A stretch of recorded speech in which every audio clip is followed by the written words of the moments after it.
The early morning light filtered through the thin curtains of Vanderbilt University Medical Center's pediatric cardiology ward, casting pale geometric patterns across the linoleum floor. Emily Thompson sat cross-legged on her hospital bed, her small fingers wrapped around a pair of oversized headphones that nearly swallowed her 9-year-old frame. Her eyes were closed, and her lips moved silently to words only she could hear. Fancy by Reba McEntire played for the third time that morning. David Thompson watched his daughter from the vinyl chair in the corner, his work boots still dusty from the night shift at Patterson's Auto Repair. The dark circles under his eyes had become permanent fixtures over the past 2 years, since the accident that took his wife, Catherine, and since the doctors discovered Emily's congenital heart defect had worsened to critical levels. His calloused hands gripped a lukewarm cup of hospital coffee, the bitter taste matching his constant state of exhaustion. "Mr. Thompson?" A gentle voice interrupted his thoughts. Jennifer Walsh stood in the doorway, her navy blue scrubs crisp, despite it being the end of her 12-hour shift. At 43, Jennifer had been a pediatric cardiac nurse for nearly 2 decades, but something about Emily's case had touched her differently. Maybe it was the way the girl never complained, or how she comforted other children in the ward when they cried, or perhaps it was the haunting similarity to her own daughter, whom she'd lost years ago. "Morning, Jennifer," David said quietly, standing up and stretching his back. The movement revealed the toll of working 3 jobs, mechanic by night, construction during weekdays, and weekend shifts at a local warehouse. Jennifer approached Emily's bed, checking the monitors that tracked every beat of the girl's struggling heart. How was her night? Restless. She woke up around 3 with chest pain, but she didn't want to bother anyone. David's voice cracked slightly. "She never wants to bother anyone." Emily opened her eyes, pulling off the headphones. Her face was pale, almost translucent in the harsh fluorescent light, but her smile was radiant. "Miss Jennifer, I was just listening to Is There Life Out There? It's about a woman who goes back to college and follows her dreams." Reba's voice makes everything feel possible. Jennifer sat on the edge of the bed, her professional demeanor softening. "You know, Emily, I've been a Reba fan since I was your age. My mama used to play her albums on repeat in our kitchen in Memphis." "Really?" Emily's brown eyes lit up with an enthusiasm that seemed impossible given her circumstances. "What's your favorite song?" "The Greatest Man I Never Knew," Jennifer said, her voice barely above a whisper. "It reminds me of my father." David watched the interaction, grateful for Jennifer's presence. In the sterile world of medical procedures and grim statistics, she brought humanity. She remembered that Emily wasn't just a patient number or a diagnosis. She was a child who loved country music, drawing pictures of horses and making up elaborate stories about adventures she hoped to have someday. Dr. Richard Morrison entered the room, his white coat bearing the weight of difficult news. At 58, he'd delivered countless diagnoses, but pediatric cases never got easier. "Good morning, Thompson family. Jennifer." The mood shifted immediately. Emily instinctively reached for her father's hand. "I've reviewed Emily's latest echocardiogram and blood work," Dr. Morrison said, pulling up a chair. He believed in sitting at eye level with his patients and their families, a small gesture that acknowledged the gravity of these conversations.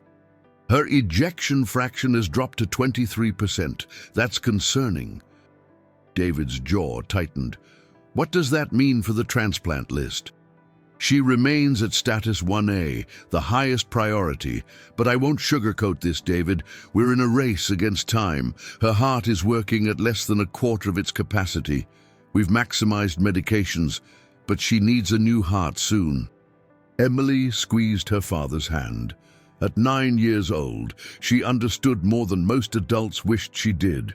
She'd learned medical terminology alongside her multiplication tables, knew the beeping patterns of every monitor, and could recite her medication schedule better than most pharmacists. "How long?" David asked, the question every parent dreads. "Weeks," possibly months if we're fortunate. But every day without a transplant increases the risk of complications. Dr. Morrison looked directly at Emily. "How are you feeling today, sweetheart?" "Tired," Emily admitted, "and my chest feels heavy, like there's a weight on it. But I'm okay. I was just telling Daddy that I want to go to school when I get out of here. I'm missing so much, and my friend Tyler says they're doing a project about the solar system. I love space." The adults exchanged glances heavy with unspoken words.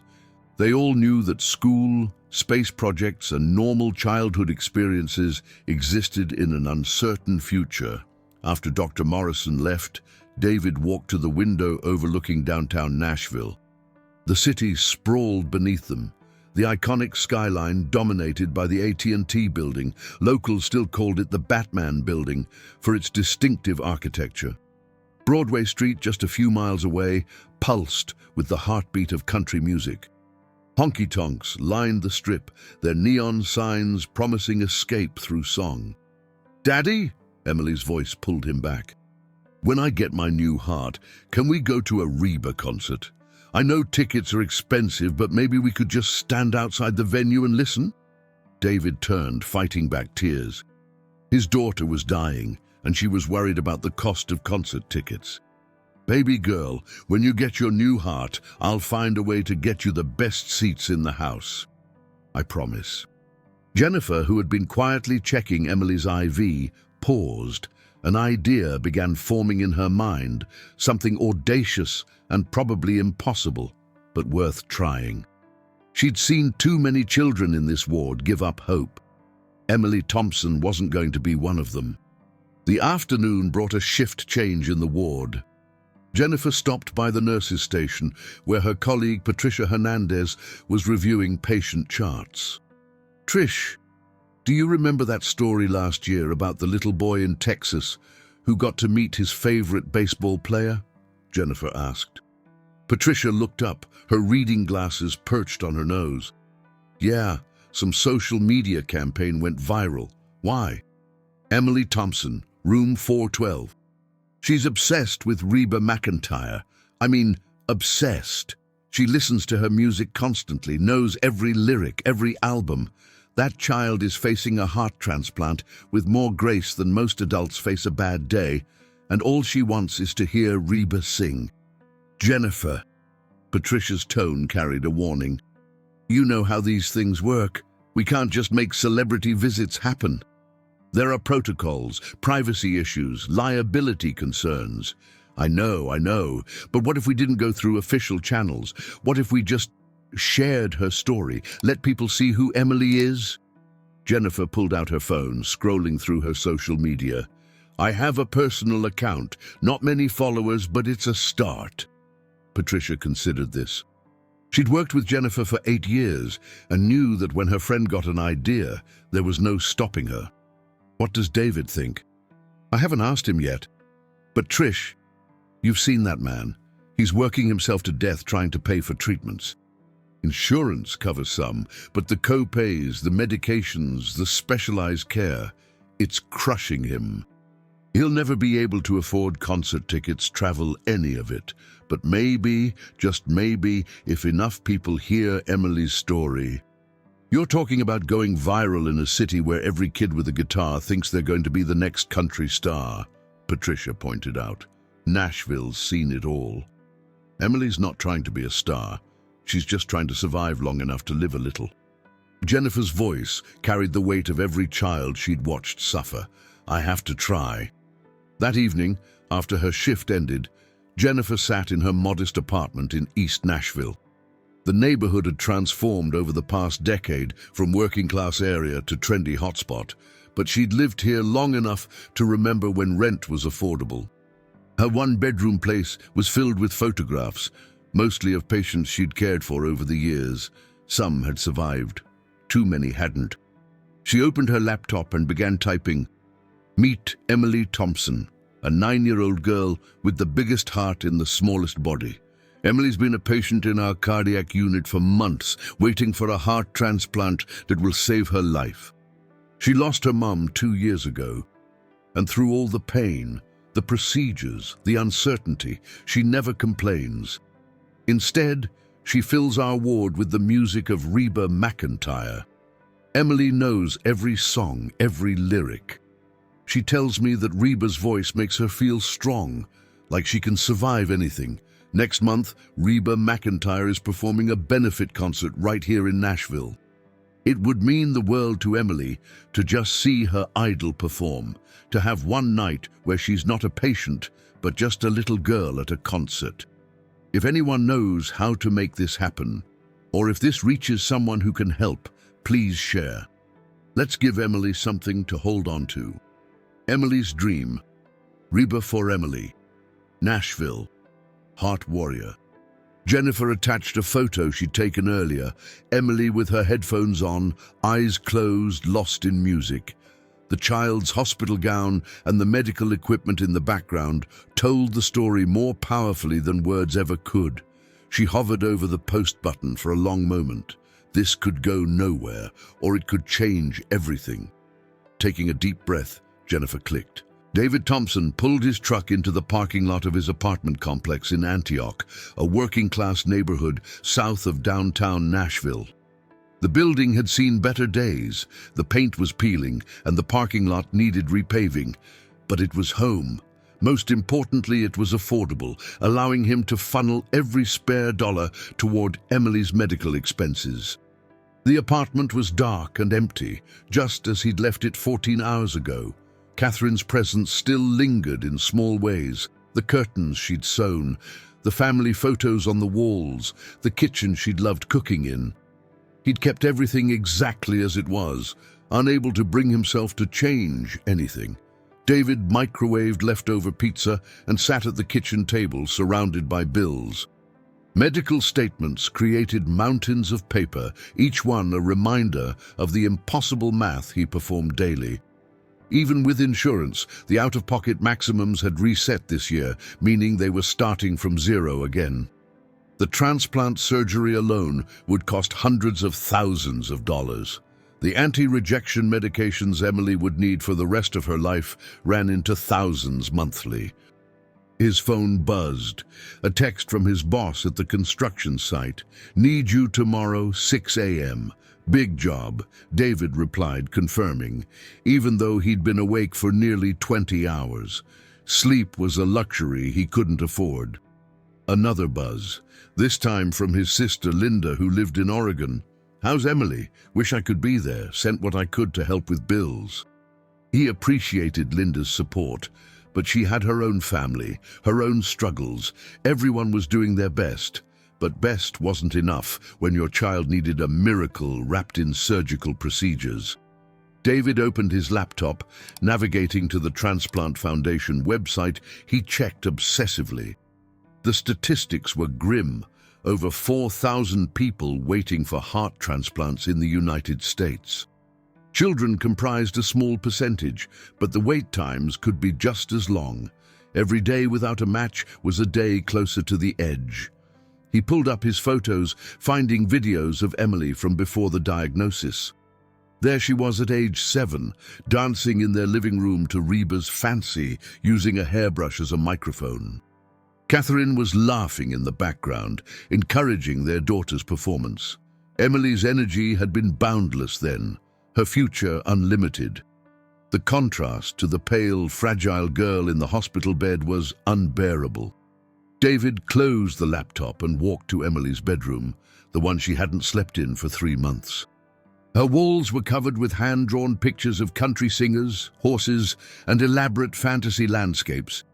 A Reba McEntire poster hung above her bed, the singer frozen in mid-performance, sequined dress catching imaginary stage lights. He sat on Emily's bed, holding one of her stuffed animals, a worn teddy bear named Mr. Buttons that had been hers since infancy.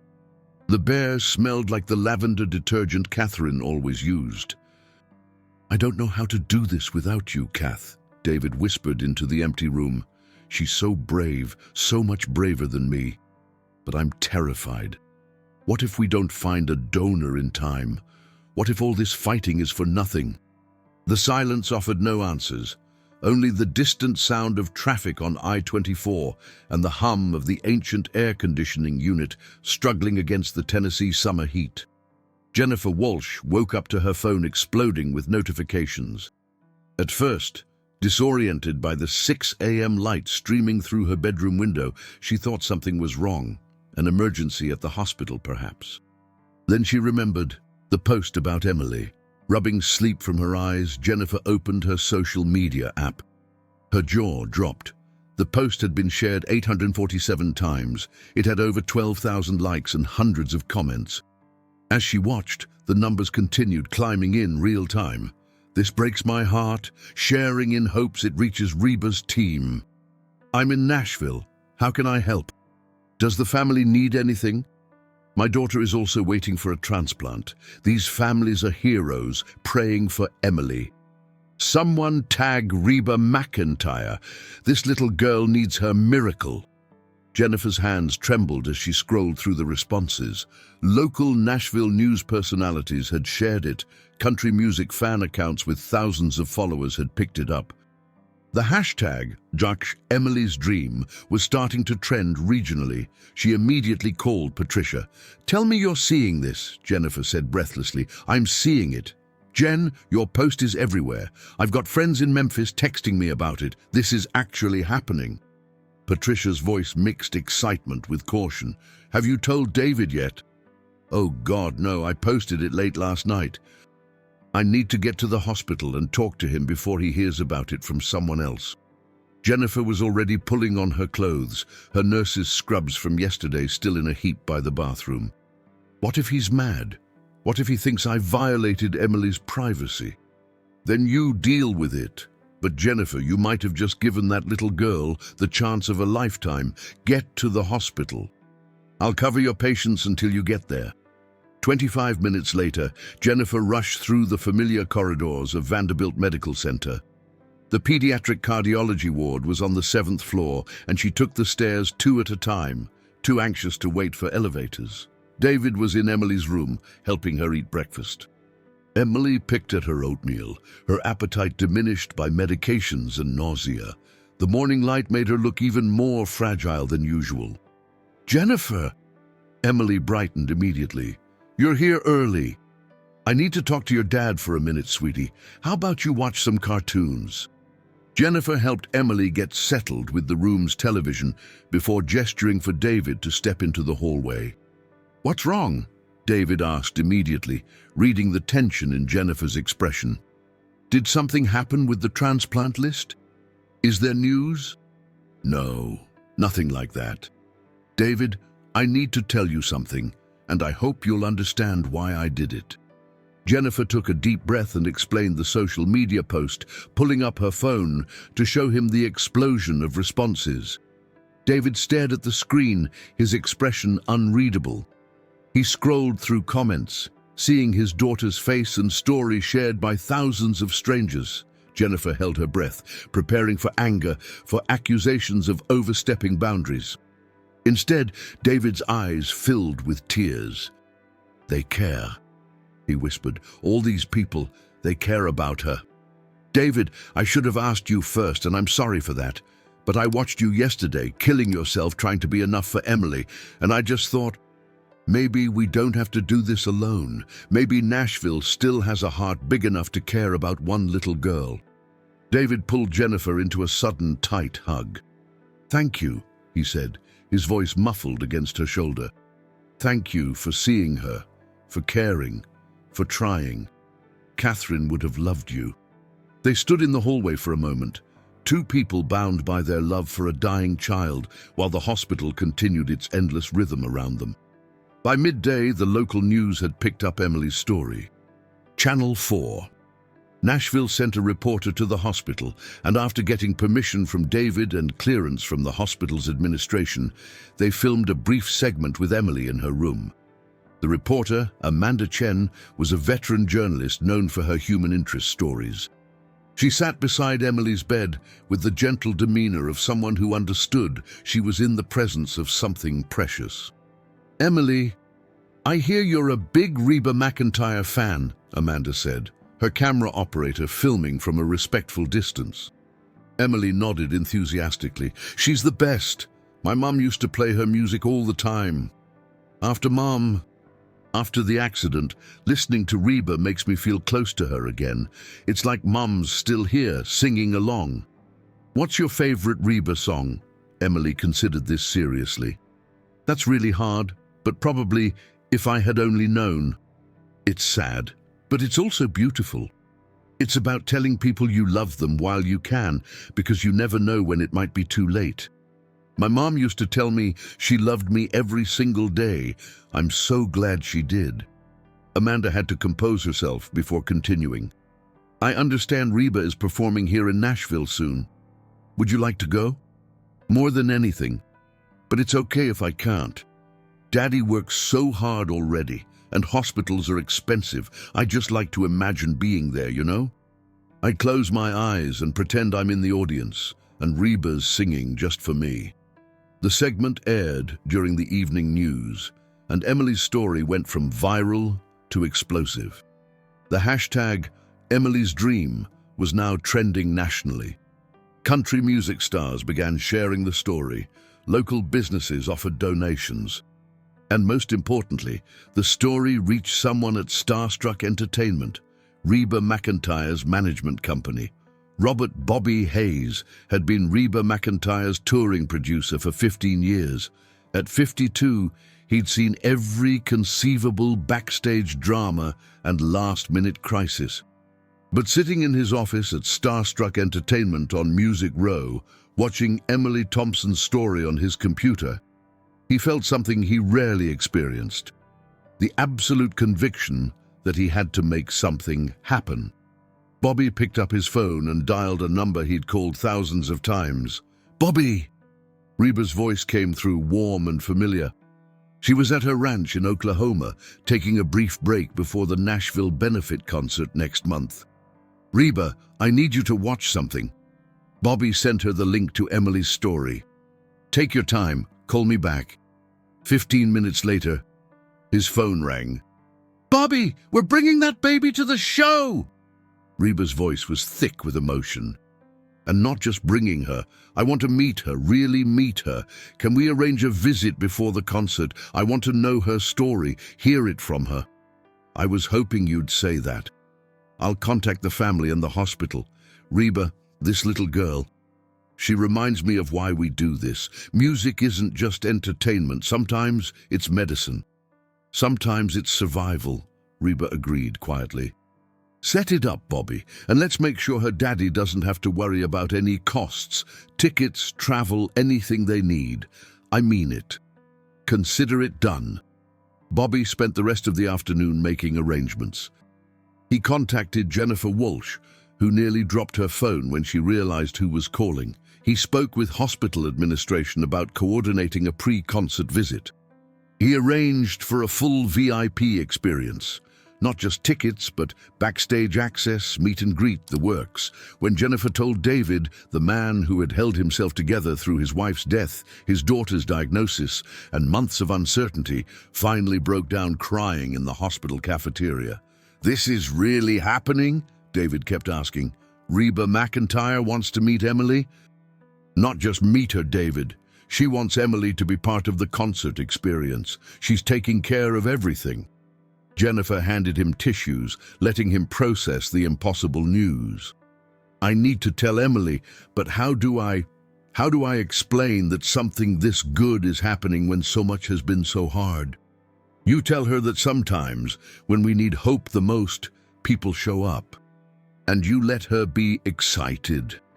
That evening, David sat on Emily's hospital bed while she colored in a sketch of a horse. Her hands were steady despite the IV lines running into them. I have some news," David began carefully. Emily looked up, her expression cautious. She'd learned that news in hospitals was usually bad.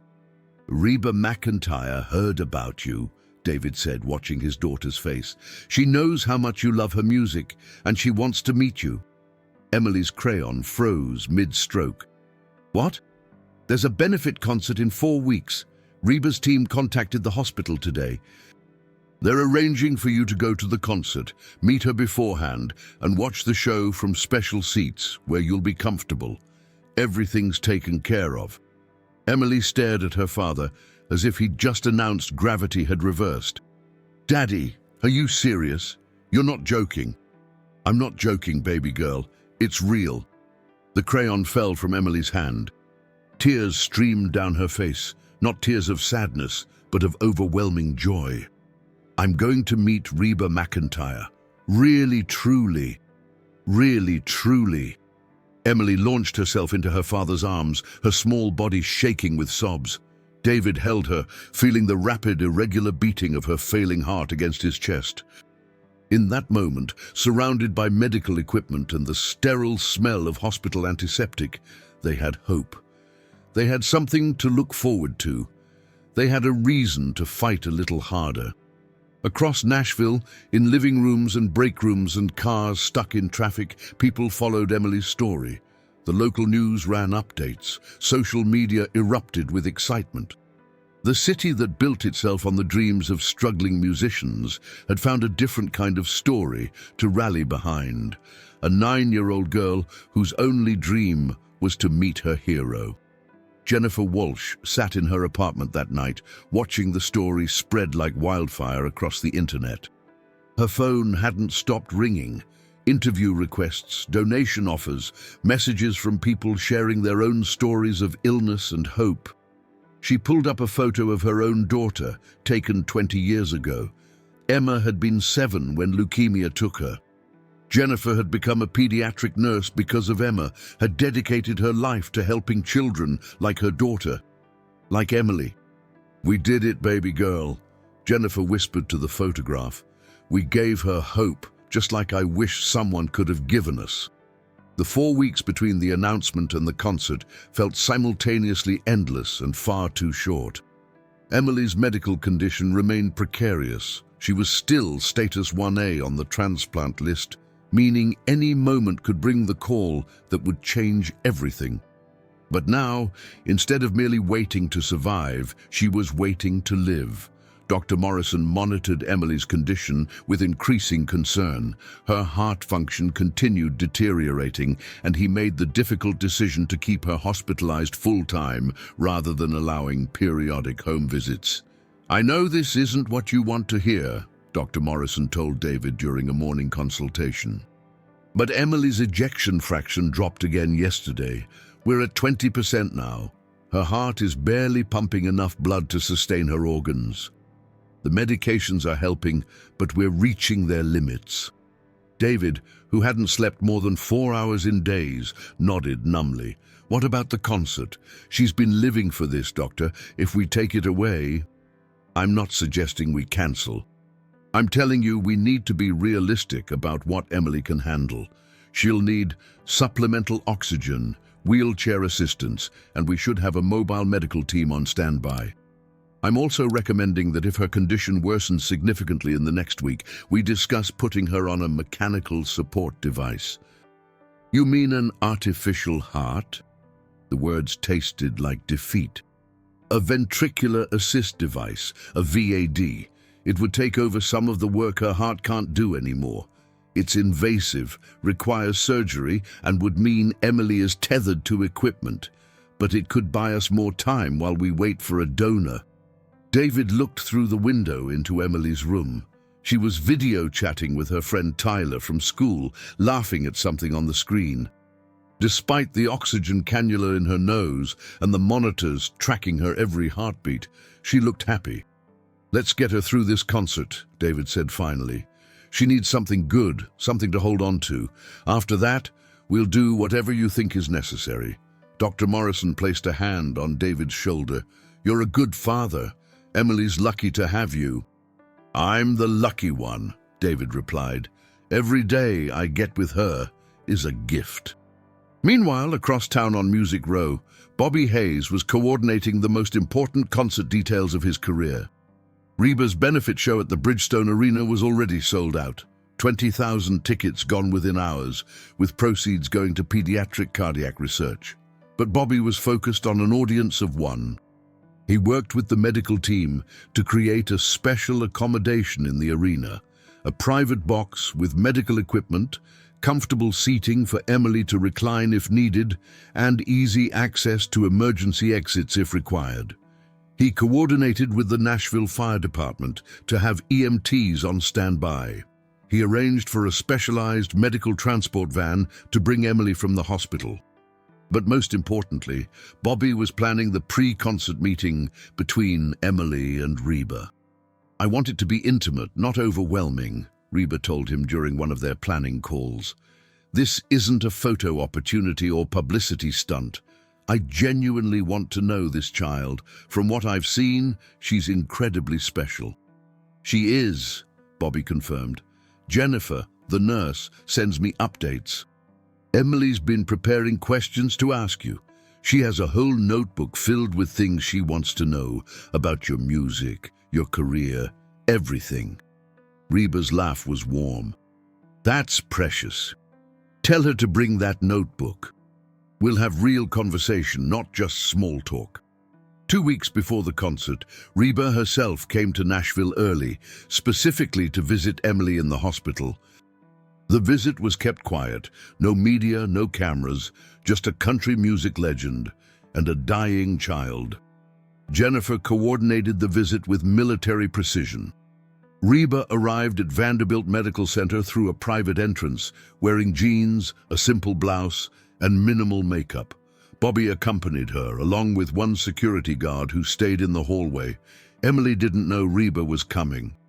David and Jennifer had decided the surprise would be worth the risk. Emily was in her room, listening to music on her headphones and drawing.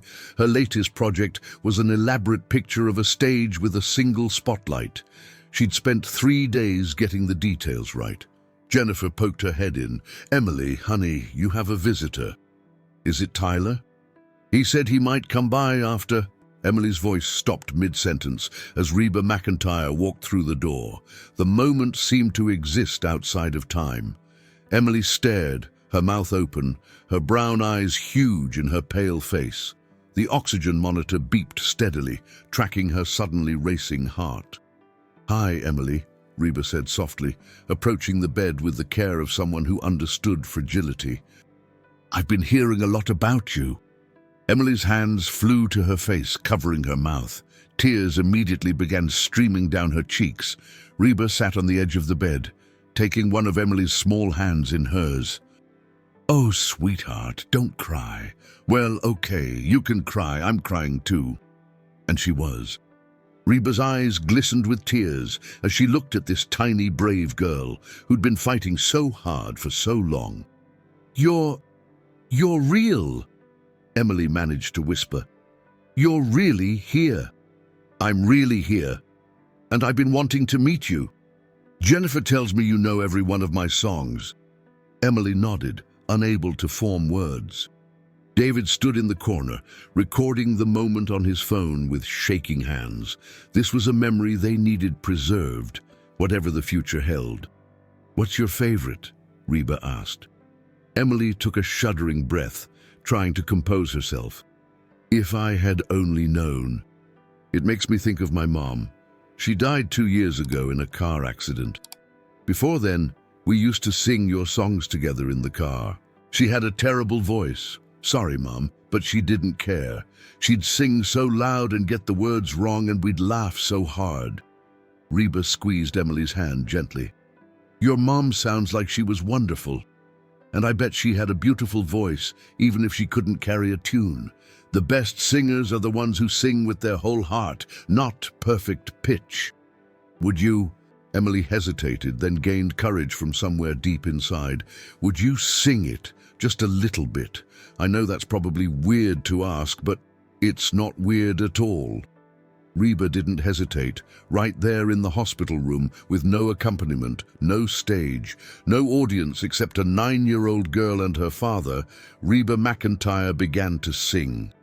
"If I had only known it was the last walk in the rain, I'd keep you out for hours in the storm.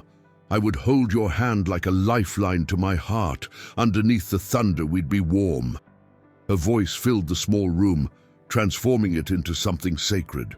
Emily closed her eyes, tears continuing to stream down her face, and sang along in a whisper.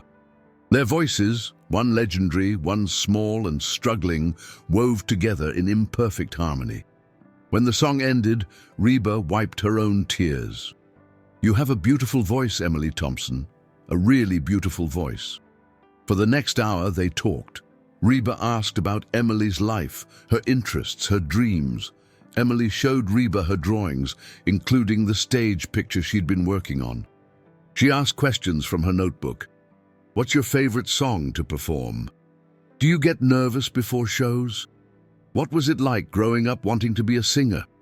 Reba answered every question with genuine interest and thoughtfulness. She told stories about her own childhood on an Oklahoma ranch, about the struggles of breaking into the music industry, about the importance of staying true to yourself. "You know what I see when I look at you, Emily?" Reba said as their time together drew to a close. "I see someone with an incredibly strong spirit. Your body might be having a tough time right now, but your soul, that's powerful. Don't let anyone tell you differently." "Miss Reba?" Emily's voice was small. "Can I tell you something?" "Anything, sweetheart." "I'm scared. I'm scared all the time. Scared that I won't get a new heart in time. Scared of the surgery if I do. Scared of leaving my daddy alone like Mom did. But when I listen to your music, I feel brave. Is that weird?" Reba's expression was tender and sad and proud all at once. "That's not weird. That's the magic of music, baby girl. It reaches into us and finds the strength we didn't know we had. And Emily, you're already the bravest person I've ever met. You just need to believe it yourself." Before leaving, Reba gave Emily a small gift, a silver necklace with a heart-shaped pendant. "This is my personal necklace. I've worn it to every important event for the past 10 years. I want you to have it, to wear it to the concert, and then I want you to keep wearing it as a reminder that you have so many people rooting for you, believing in you, loving you." Emily held the necklace like it was made of starlight. "I can't take your special necklace." "Sure you can. Because now you're special to me too." Reba hugged Emily carefully, mindful of the medical equipment. "I'll see you in 2 weeks at the concert. You're going to have the best seat in the house." After Reba left, Emily sat in stunned silence for several minutes. Then she looked at her father and whispered, "Daddy, that really happened, right? I didn't dream it. It really happened, Em. You met your hero, and she thinks you're pretty special too." That night, Emily slept better than she had in months. Reba's necklace clutched in her hand. The next 2 weeks were a whirlwind of preparation and setbacks. Emily's condition fluctuated. Good days where she had energy and appetite, bad days where the fatigue was overwhelming and breathing was difficult. Dr. Morrison adjusted medications constantly, walking a tightrope between managing symptoms and preserving what remained of Emily's heart function. Jennifer spent her off hours working with Bobby Hayes to ensure every detail of concert night was perfect. They reviewed Emily's medical needs, planned routes through the arena, coordinated with security, and prepared backup plans for every possible scenario. "What if she's too sick to attend?" Jennifer asked Bobby during one of their planning sessions. "Then we bring the concert to her," Bobby replied without hesitation. "Reba's already said, if Emily can't come to the arena, she'll come back to the hospital after the show and perform just for her, whatever it takes." David tried to maintain normalcy while preparing for the extraordinary. He took extra shifts when he could, not because they needed the money anymore. Donations from the Nashville community had alleviated the immediate financial pressure, but because working kept his mind from spiraling into dark places. Emily made a countdown calendar, crossing off each day with elaborate ceremony. She practiced what she'd wear, a special dress that Jennifer helped her pick out, comfortable enough for her medical needs, but pretty enough to feel special. She imagined every detail of the concert 1,000 times, playing out scenarios in her mind. "What if I cry the whole time?" Emily asked Jennifer one afternoon. "Then you cry." There's no wrong way to experience something beautiful. What if something bad happens during the concert? Jennifer sat beside Emily's bed, choosing her words carefully. We're going to have doctors and nurses there, just like here at the hospital. We're taking every precaution. But Emily, I can't promise nothing will happen. Your heart is very sick and we both know that. What I can promise is that whatever happens, we'll handle it together and you won't be alone. Emily nodded solemnly. At 9 years old, she'd already learned that life doesn't offer guarantees, only moments. And you had to grab the good ones with both hands. 5 days before the concert, Emily had her worst episode yet. Her blood pressure dropped dramatically in the middle of the night, and alarms brought the medical team running. For several terrifying hours, Dr. Morrison and his team fought to stabilize her. David sat in the waiting room, his head in his hands, while Jennifer held his shoulder. "This is it, isn't it?" David said, his voice hollow. "We're running out of time." "We've been running out of time since the diagnosis," Jennifer replied. "But Emily's still here, still fighting. She's made it this far, David. She'll make it 5 more days." By morning, Emily was stable but weaker. Dr. Morrison pulled David aside with grim news. "We need to implant the VAD soon, possibly even before the concert. Will she survive the surgery in her current state? The risk is significant, but the risk of doing nothing is greater. Her heart is failing, David. The VAD could give us more time while we wait for a transplant." David looked at his daughter, sleeping fitfully in her hospital bed. "What would you do if she was your daughter?" Dr. Morrison was quiet for a long moment. "I'd let her go to the concert. I'd give her that one beautiful night. And then I'd do the surgery immediately after before we lose her. Then that's what we do." The decision was made. Emily would attend Reba's concert in 5 days. It might be the last big adventure of her life, or it might be the memory that sustained her through the difficult surgery and recovery ahead. Either way, she deserved this moment. When Emily woke up and learned about the plan, the concert followed by surgery, she didn't cry or complain. Instead, she smiled. "It's going to be okay, Daddy. I'll be brave. For you, for Miss Jennifer, for Miss Reba. I'll be so brave." David kissed his daughter's forehead. "You already are, baby girl. You already are." The day of the concert arrived with crystalline autumn weather. One of those perfect Nashville days when the temperature hovered in the low 70s and the sky stretched blue and endless. Bridgestone Arena stood in the heart of downtown, its modern architecture a stark contrast to the honky-tonks and historic buildings surrounding it on Broadway. Inside Vanderbilt Medical Center, Emily's room buzzed with activity. Jennifer had come in on her day off to help prepare Emily for the biggest night of her life. The special dress hung on the bathroom door, a soft purple fabric with sparkles that caught the light, comfortable but elegant. Reba's silver heart necklace sat in a velvet box on the bedside table. Emily had barely slept the night before, too excited and nervous to rest. Her vital signs reflected her anxiety, heart rate elevated, blood pressure slightly high. Dr. Morrison had examined her at dawn, approving her attendance, but reiterating to David the serious nature of the risks. "We'll have a full medical team with you," Dr. Morrison reminded them. "Dr. Patricia Chen will accompany you. She's one of our best pediatric cardiologists. 2 nurses, portable equipment, everything we need for emergencies. You'll essentially be taking a piece of the ICU with you." "I understand," David said. He wore the only suit he owned, purchased years ago for Catherine's funeral, and now brought out again for a far better occasion. Jennifer helped Emily bathe and dress, moving slowly and carefully around the tangle of medical equipment. Emily's body showed the toll of her illness.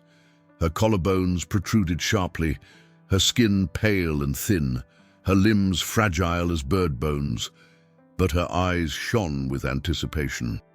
"You look absolutely beautiful," Jennifer said, adjusting the dress one final time. Emily touched the fabric reverently. I feel like a princess. You are a princess.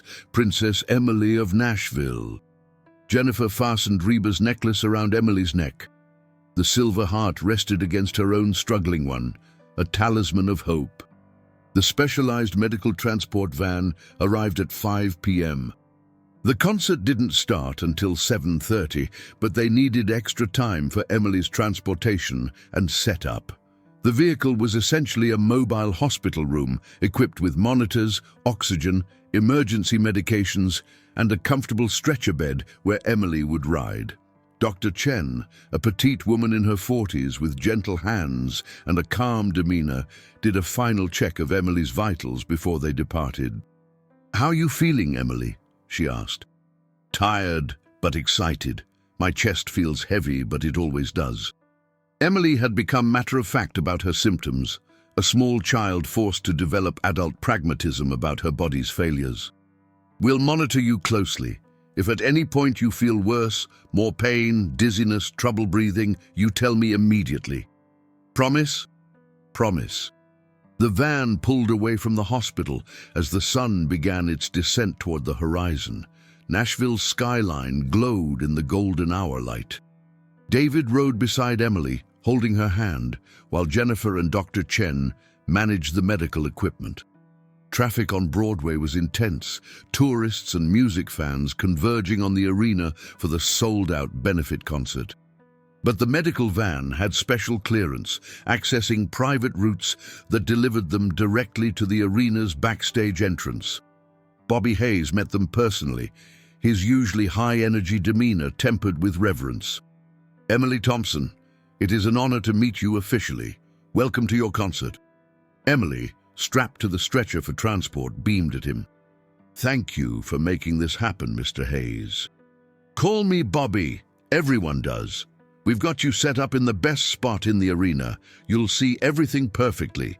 And Reba wants to see you before the show, if you're up for it." "Really? She wants to see me again?" Emily's voice pitched high with excitement, causing her monitors to beep as her heart rate spiked. "Dr. Chen gently reminded her, "Easy, sweetheart. We need to keep you calm." They navigated through the arena's backstage corridors, a maze of concrete hallways, equipment rooms, and dressing areas bustling with crew members making final preparations. The scale of the production was overwhelming, massive speakers being positioned, lighting rigs being tested, musicians doing sound checks. Emily absorbed it all with wide-eyed wonder. "This is where the magic happens," she whispered. Their special accommodations box was on the first tier, positioned slightly stage left with a perfect view. The space had been transformed into a hybrid between a luxury suite and a medical bay. Comfortable seating filled the front, with Emily's medical equipment discreetly positioned in the back. A small refrigerator held medications and fluids. Monitors were hidden behind decorative panels, but easily accessible. "This is incredible," David said, his voice thick with emotion. The sheer effort and expense of these accommodations was staggering, all for his daughter's comfort. Once Emily was settled, transferred from the stretcher to a specially designed reclining chair that could be adjusted for her comfort, Bobby led them to Reba's dressing room. The country music legend sat at her makeup table, her pre-show routine in progress. But when Bobby knocked and announced Emily's arrival, everything else stopped. Reba stood, resplendent in the early stages of her concert preparation, hairstyled, makeup partially done, wearing a silk robe that would later be replaced by her first costume. But her smile was the most beautiful thing in the room. "There's my brave girl," Reba said, crossing the room to embrace Emily carefully. "You look absolutely gorgeous. That dress is perfect." "Your necklace made it perfect," Emily replied, touching the silver heart. Reba noticed the oxygen cannula, the slight blue tinge to Emily's lips, the monitors tracking vital signs. Emily had declined rapidly even in the 2 weeks since their hospital visit, but Reba's expression remained warm and encouraging, refusing to let her concern show. "Are you ready for a show?" Reba asked. "I've been ready my whole life," Emily said with complete sincerity. They talked for several minutes. Reba shared details about the concert set list, described the costume changes, told backstage stories that made Emily laugh. Then Reba took Emily's hand. "I want to tell you something important," Reba said. "Tonight, when I'm out there singing, I'm singing for you.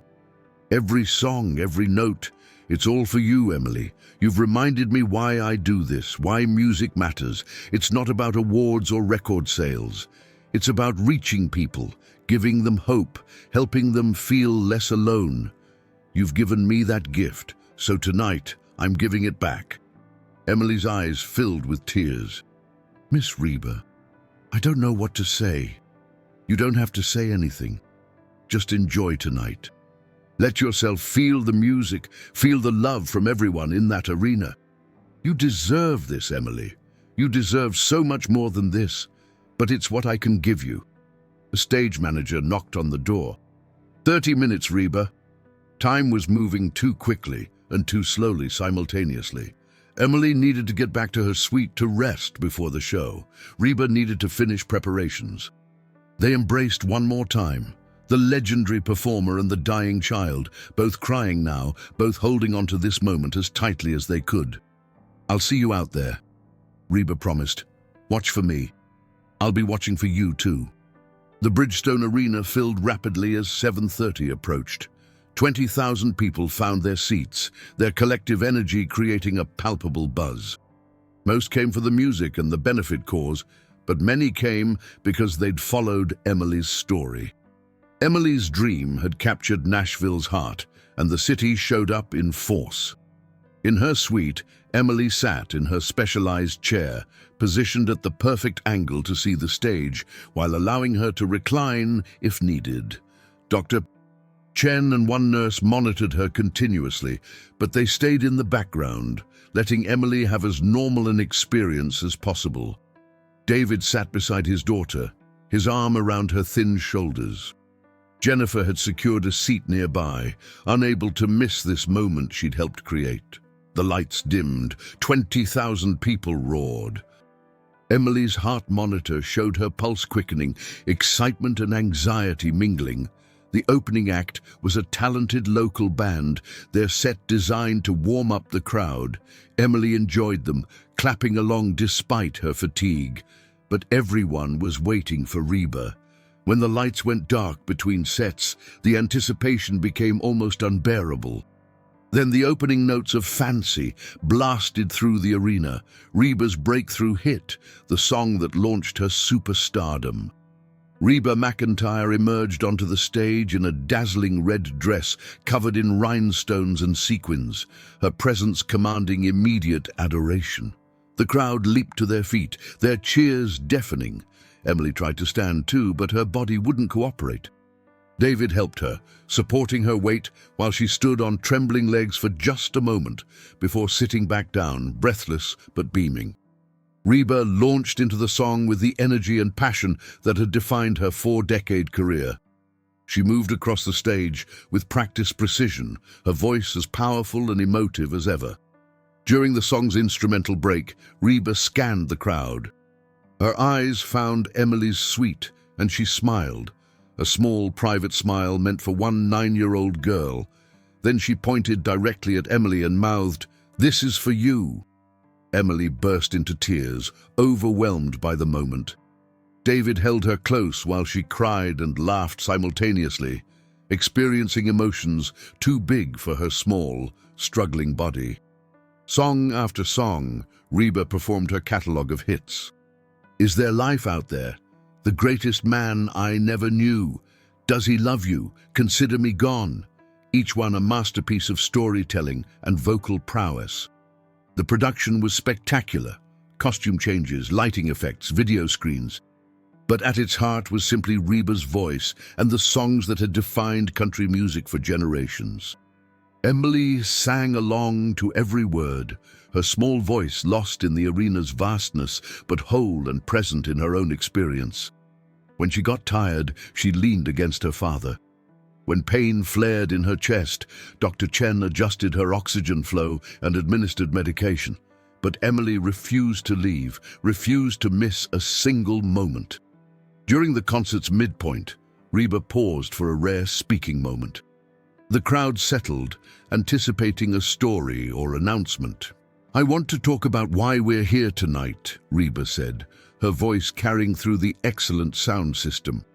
"This concert is a benefit for pediatric cardiac research at Vanderbilt Medical Center. Heart disease affects thousands of children every year, and research can save lives.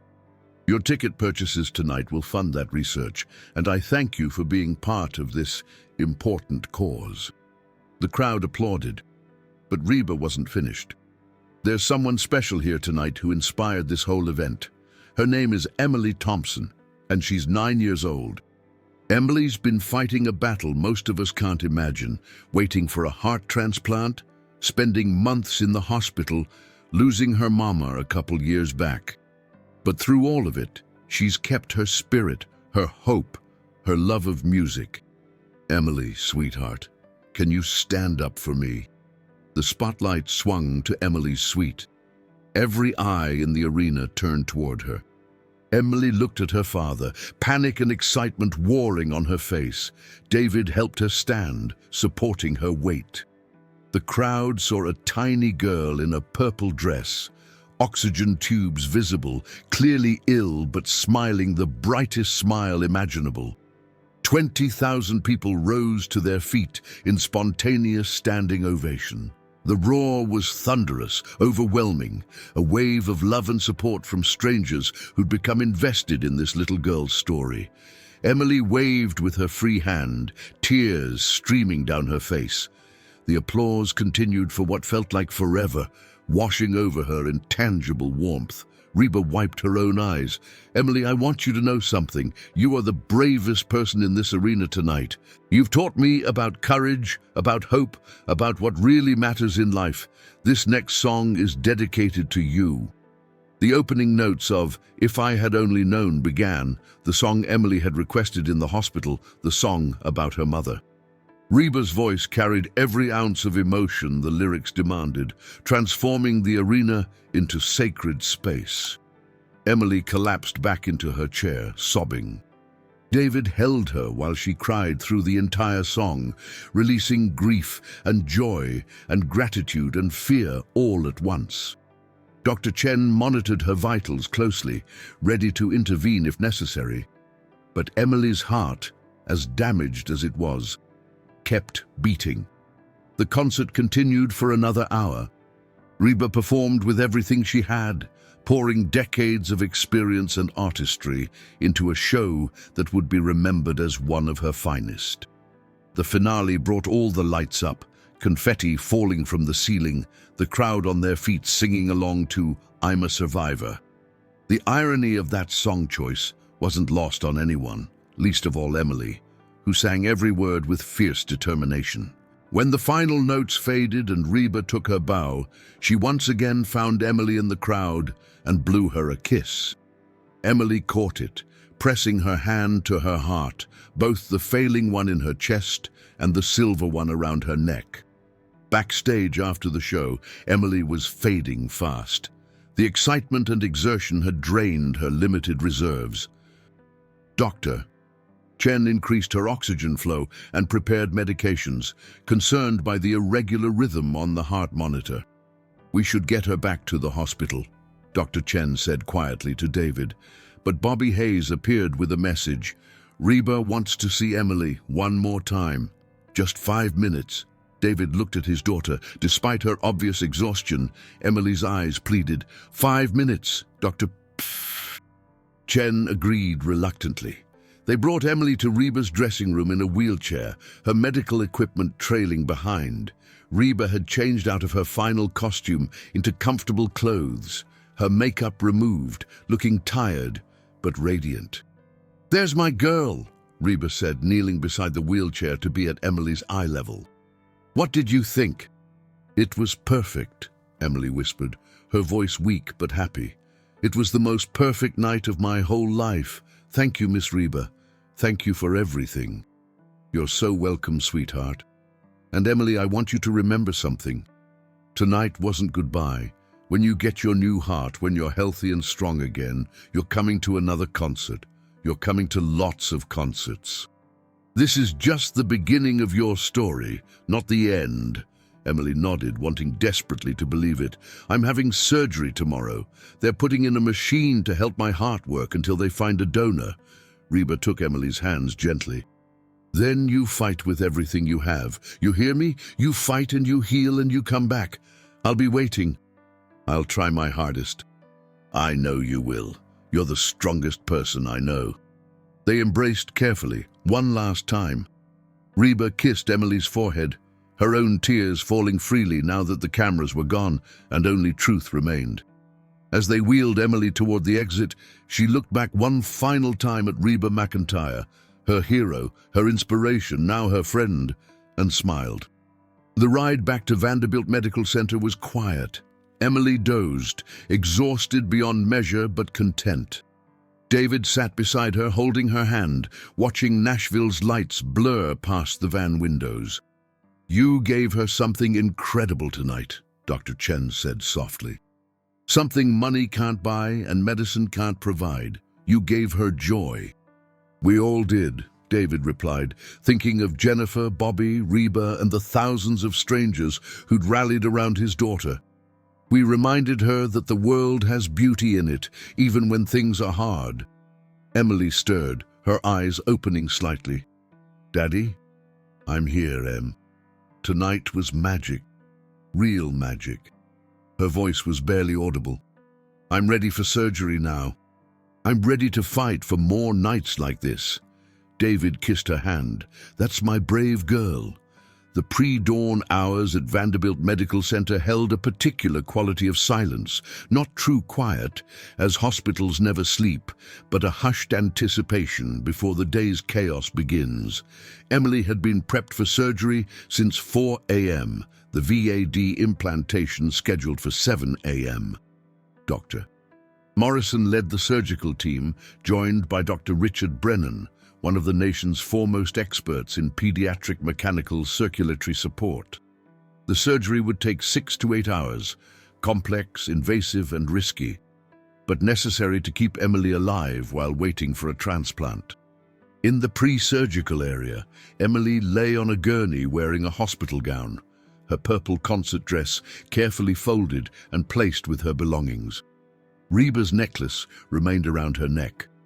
The surgical team had agreed to allow it, taping it down to keep it secure during the procedure. David held Emily's hand, trying to memorize every detail of her face. Jennifer stood nearby, having come in despite her scheduled day off. She couldn't imagine being anywhere else. I'm scared, Daddy, Emily admitted, her voice small and young in a way she rarely allowed herself to be. Me too, baby girl. But we've got the best doctors, the best equipment, and you're the strongest fighter I know. What if I don't wake up? The question hung in the air, terrible and necessary. David took a shaky breath. Then you'll be with Mama again, and you won't hurt anymore. But Emily, I believe you're going to wake up. I believe you're going to get your new heart, and you're going to grow up and do amazing things. You're going to go to more concerts, finish school, maybe even become a doctor yourself and help other kids like you. Emily managed a weak smile. I'd like that. Or maybe I'll be a singer like Miss Reba. You can be anything you want, Em. Anything at all. The anesthesiologist, Dr. Reba Patel, approached with her gentle manner and soothing voice. Emily, I'm going to give you some medicine that will make you sleepy. When you wake up, the surgery will be all done, and you'll be in the ICU with your dad right there beside you. Will I dream? Maybe. What would you like to dream about? Emily considered this seriously. Last night, the concert, Miss Reba singing, I want to dream about that forever. Then that's exactly what you'll dream about, Dr. Patel promised, beginning to administer the medications. Emily's eyes grew heavy. She looked at her father one more time. Love you, Daddy. Love you so much. Love you more, Emily Catherine Thompson. Love you more than all the stars in the sky. Emily's eyes closed, her breathing deepened, and she slipped into unconsciousness. The surgical team moved with practiced efficiency, wheeling her toward the operating room, while David stood frozen in the hallway, watching his daughter disappear through automatic doors. Jennifer wrapped her arms around David as he finally broke, sobs racking his body. "She's so small," he choked out. "She's just so small, and this is all so big." "She's small, but she's mighty," Jennifer reminded him. "You raised a warrior, David. Now we wait, and we hope, and we believe." The surgical waiting room became David's world for the next 7 hours. Jennifer stayed with him, bringing coffee he didn't drink and food he couldn't eat. His sister Linda called from Oregon every hour for updates. Friends from the construction site stopped by during lunch breaks to offer support. Even Bobby Hayes called to check in, relaying that Reba was thinking of Emily and praying for a successful surgery. The clock moved with cruel slowness. Every minute felt like an hour, every hour an eternity. At 11:30 a.m., a nurse emerged with an update. "Surgery is progressing well. They've successfully implanted the VAD, and now they're closing. Dr. Morrison will be out to talk to you soon." David nodded, unable to form words. Progress was good. Progress meant Emily was still alive, still fighting. At 2:15 p.m., Dr. Morrison finally appeared, still in his surgical scrubs, his face showing the exhaustion of an intense procedure. But he was smiling. "She made it through," he said, and David nearly collapsed with relief. "The VAD is in place and functioning well. Emily's heart is getting the support it needs. She's being moved to the pediatric cardiac ICU now. Can I see her?" "Soon. They need about 30 minutes to get her settled and connected to all the monitoring equipment." "David, I want to be clear. This was a serious surgery, and recovery will be challenging. The VAD is a bridge, not a solution. We still need to find a donor heart, but this device has bought us time, and time is everything." "How much time?" "Months, possibly longer. Patients can live on VADs for extended periods if necessary, but the goal is still transplant." David shook Dr. Morrison's hand with both of his. "Thank you. Thank you for saving my daughter's life. She saved herself with her fighting spirit. I just provided the tools." The pediatric cardiac ICU was a world of beeping monitors, hushed voices, and controlled chaos. Each bed held a critically ill child, each family living their own nightmare and hoping for their own miracle. Emily's bed was in a corner space, offering some privacy while still allowing nurses constant visual monitoring. She looked impossibly small amid the tangle of tubes and wires. The VAD controller sat outside her body, a mechanical box connected to the pump inside her chest by a drive line that exited through her abdomen. It was alien and unsettling, but it was keeping her alive. David sat beside her bed, holding her hand carefully, mindful of all the IV lines. Emily remained deeply sedated, her breathing supported by a ventilator. Bandages covered the surgical sites on her chest and abdomen. Jennifer stood in the doorway, watching the scene. She'd witnessed countless families in this exact situation, but it never got easier. If anything, it got harder, because every child reminded her of Emma, of what she'd lost, of why she did this work. "You should go home, get some rest," David said without looking up. "So should you." "I can't leave her." "I know, neither can I." Jennifer pulled up a second chair. They sat together in vigil as afternoon faded to evening. Nurses rotated through, checking monitors, adjusting medications, documenting every detail. Dr. Chen stopped by during evening rounds, pleased with Emily's initial post-operative stability. At 8 p.m., Emily began showing signs of waking up. Her fingers twitched. Her eyes moved beneath closed lids. Her breathing pattern changed. The sedation was being reduced gradually, allowing her to emerge from the anesthesia-induced sleep. "Emily?" David leaned close. "I'm here, baby girl. Daddy's right here." Emily's eyes opened slowly, unfocused and confused. She tried to speak, but the ventilator tube prevented it. Panic flashed across her face. It's okay, David soothed. You have a breathing tube helping you right now. The doctors will take it out soon. The surgery went perfectly. You did so good, Em. So good.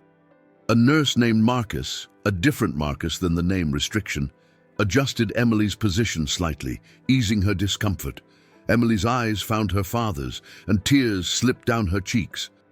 David gently wiped them away. Don't cry, sweetheart. You're through the hardest part. Now you just heal, and we wait for your new heart. Over the next few hours, Emily's condition stabilized enough to remove the ventilator. The moment the tube was out, Emily's first words were barely a whisper. The concert was real. David laughed through his own tears. Yes, baby, the concert was real. All of it was real. Good, Emily breathed. I thought maybe I dreamed it. No dream. That was real magic, remember? Emily managed the smallest smile before exhaustion pulled her back into sleep. Natural sleep this time, not sedation. Her body needed to heal, and sleep was part of that process. The days following surgery blurred together in a routine of small victories and setbacks. Emily ran a fever on day 3, concerning but manageable with antibiotics. On day 5, she sat up in bed for the first time, an exhausting accomplishment that left her gasping. By day 7, she took 3 steps with assistance, the VAD controller carried in a special vest she wore. The mechanical support device was doing its job. Emily's organs received adequate blood flow, her energy slowly improved, and her body began to heal from the trauma of surgery. But the device also brought challenges. Constant monitoring, infection risks, mobility limitations, and the psychological burden of being tethered to a machine. Jennifer visited daily, bringing small gifts, coloring books, puzzles, news from the outside world. Bobby Hayes sent flowers with a note from Reba. Keep fighting, warrior girl. I'm so proud of you. On day 10, Emily was stable enough to move from the ICU to a regular pediatric cardiac floor room. The change of scenery was welcome. Windows with actual views, more space, slightly less medical intensity. Emily was standing by the window with her father's help, looking out at Nashville's skyline, when Dr. Morrison entered with unusual energy in his step. Emily, David, I have news, he said, barely containing his excitement. We have a potential donor match. The words seemed to hang in the air, too important to be real. What? David's voice broke on the single word. A young donor in Memphis, tragically killed in an accident yesterday. The family has generously donated their child's organs. The heart is a preliminary match for Emily. Blood type, size, tissue markers, all compatible. We're running final cross-match tests now, but if everything comes back clear, we could be doing the transplant within 24 hours. Emily stared at Dr. Morrison, processing information that seemed impossible. After months of waiting, after surgery and suffering and endless uncertainty, could this finally be happening? Another kid died? Emily said quietly. That's why there's a heart for me. Dr. Morrison knelt beside her, his expression compassionate. Yes, Emily. A family lost their child, and in their grief, they made the incredibly generous decision to donate organs. Their loss gives you a chance at life. That's a profound gift. Tears streamed down Emily's face. I need to thank them. Somehow, someday, I need to tell them I'm grateful. That I'll take care of this heart. That I'll live a good life because of what they gave me. When you're older, if they choose to meet you, you'll have that chance, Dr. Morrison assured her. Many donor families find comfort in meeting recipients, in knowing their loved one's gift made a difference. David pulled Emily into a careful embrace, mindful of her surgical sites and the VAD equipment. This is it, Em. This is your miracle. The next 18 hours were a whirlwind of preparation. The cross-match tests came back compatible. The organ procurement team in Memphis harvested the donor heart, Transport was arranged. Emily underwent more blood tests, imaging studies, and preoperative preparations. Jennifer cleared her entire schedule to be present. She'd helped bring Emily to this moment, and she needed to see it through. Reba called David's cell phone personally.